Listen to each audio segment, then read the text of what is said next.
Hi, I'm Mark. This is my October review for Aquarius Sun sign and Aquarius rising. Good news this month, we have 4 planets turning direct. We have a couple of different aspect patterns we're going to look at. But first of all, we're going to look at Mercury because Mercury is retrograde. This is until the 18th. But when Mercury is retrograde, we can still work with his energy. And he's in your 9th house. So the lesson to be learned here is to realise that everybody's entitled to their own beliefs and to be tolerant of other people's religious or philosophical beliefs. The other thing we can do is we can look for higher knowledge. We can also look for the higher self within us. On the 1st, we have an aspect between Venus and Pluto. Pluto in your 12th house means you have very strong, intense desires coming up through from the unconscious. So you may not be totally aware of what's going on. But Venus in the 10th house means there may be a desire for change and transformation in the 10th house area. Also on the 1st, we have a different aspect pattern. It's called a kite. Now the kite consists of an opposition, which is between the Sun and Chiron. But then there's a grand trine. We spoke about grand trines last month. They are very dynamic energy. And then we have 2 sextiles, which bring their harmonious energy to the kite. Now the kite is focused on your 9th house, and the focusing planet is the Sun. So there's a lot of energy here, a lot of positive energy that can help you. The kite stabilises things around you, but it points to certain areas where you need to look into. And your beliefs, your knowledge, that's the key factor here. The more you learn at this point, the better it will be for you. And also, the 9th house is about adventure, so it's maybe time to think of what your new adventure is going to be and start planning that.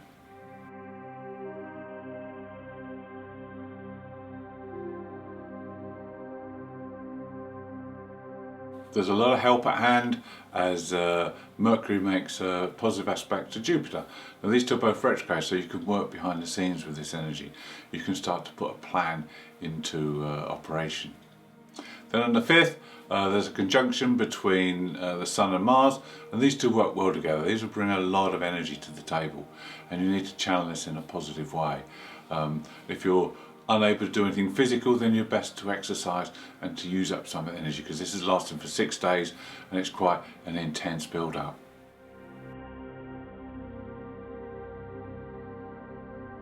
On the 6th, we have the new moon. The new moon's in your 9th house again. So this is all about exploring, growing, evolving, having a new adventure. You might, with this new moon, feel a little bit bored or fed up with your present condition. But these are opportunities now to change this. And it's in Libra. So Libra is about balance. You need to get balance in your life now so that you don't feel out of sorts, and restore the equilibrium. Also on the 6th, Pluto turns direct. Now he's in your 12th house, so it may not be apparent, but he will be pushing forward with his energy and looking for change and transformations in your life. Then on the 9th, we have 2 aspects. The first is a conjunction between Mercury with the Sun and Mars. So Mercury will help to show you where there's things to improve on. With Mars, it will be looking at where you waste your time, where you burn energy off unnecessarily, and you'll be able to analyse this and look closely at where you can make changes. And then with the Sun, Mercury will help you look at your inner light. Is it shining bright? If not, you need to do some work on that. Then also on that day, Venus makes a conjunction with the Moon South Node. Now it's in your 11th house, so we could see some karma drama coming up today. It could be that someone from the past, a friend or a colleague, suddenly reappears. Or it could be that there's behaviour patterns that you're tempted to slip back into, but you need to ignore these, because the past has got nothing new to teach you. You need to look forward towards the future and the North Node. On the 11th, we have a positive aspect between Chiron and the Black Moon Lilith. Now the Black Moon's in the 5th house. Now this is a time when you can use your instincts. This is a time when you can dare to be different, be unique, be an individual. express your deepest desires and your sexuality with confidence, so that you can feel the full creative force behind you. It's also a good time to help others with their past wounds or hurts, because Chiron's in the third house. It's good to communicate with others, to listen to their hurts and to help them along the way. Also on the 11th we have our second planet moving direct. This time it's Saturn. Saturn's in your first house, so Saturn will help to guide you and steer you along your current path.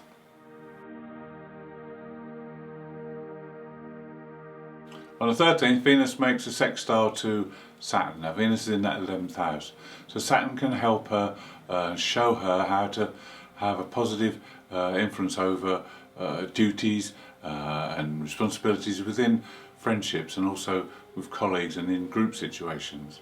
It's also a good time to look at your hopes and dreams for the future, maybe set new goals. Then on the 15th we have one of the most fortunate aspects. The Sun makes a positive aspect to Jupiter. This is a trine. Jupiter's in your first house. It's an ideal opportunity now to grow and evolve as a person. Use this energy to do something that changes yourself in some way, in a positive manner. Between the 14th and the 17th we have another unusual aspect pattern. This time it's a mystic rectangle. Now this occurs when we have two oppositions that cross each other. This is Venus the Black Moon and Mercury and Chiron.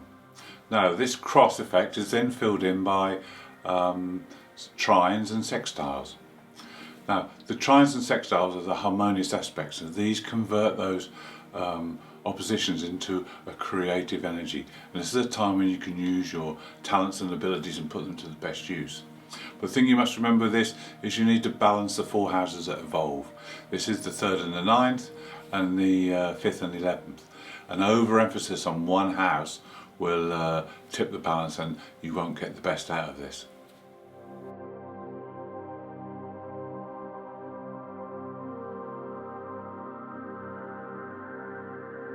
Between the 16th and 21st we have our second kite configuration. Now this time the focal planet is Mercury and not the Sun.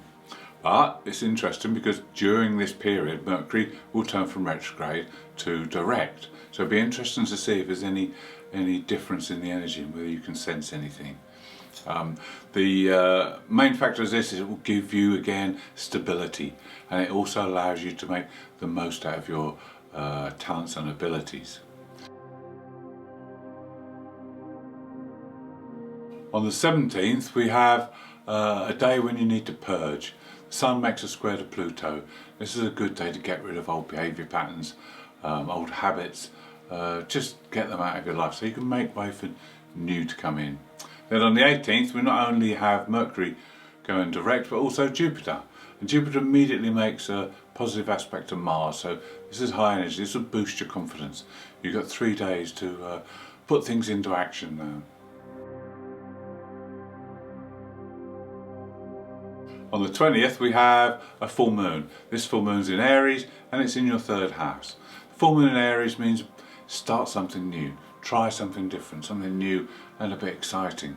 But there's no hurry to do this. It's more important that you get all your communications and your mundane tasks done first, because you've been concentrating on other things for the last couple of weeks. Now it's time to get to grips with all those jobs and tasks you've been putting off. Get them done now. On the 21st we have a very high energy impact aspect. This is Mars squaring Pluto. This is physical energy that you need to use up. If you haven't got a project to immerse yourself in or something physical to do, then you need to do some exercise to offset any irritability, because this aspect lasts for 3 days and it is pretty intense energy.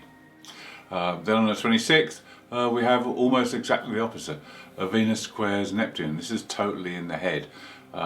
This will fire up your imagination. You may be able to come up with new ways of making money or new ideas to save the earth even, because Venus is in the 11th house.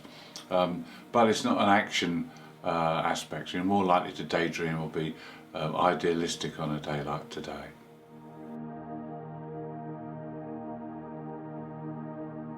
Venus makes a far better aspect on the 28th. She makes a sextile to Jupiter.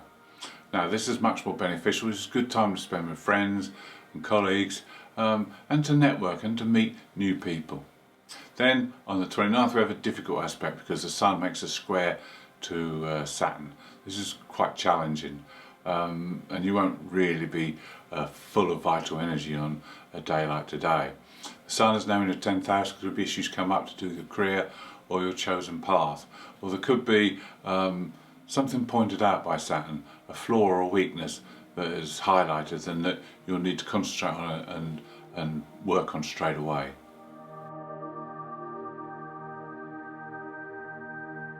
Thank you for watching. I hope you've enjoyed the review for October. If you'd like to see more, please subscribe. If you'd like to leave me a comment, I'd be glad to hear from you.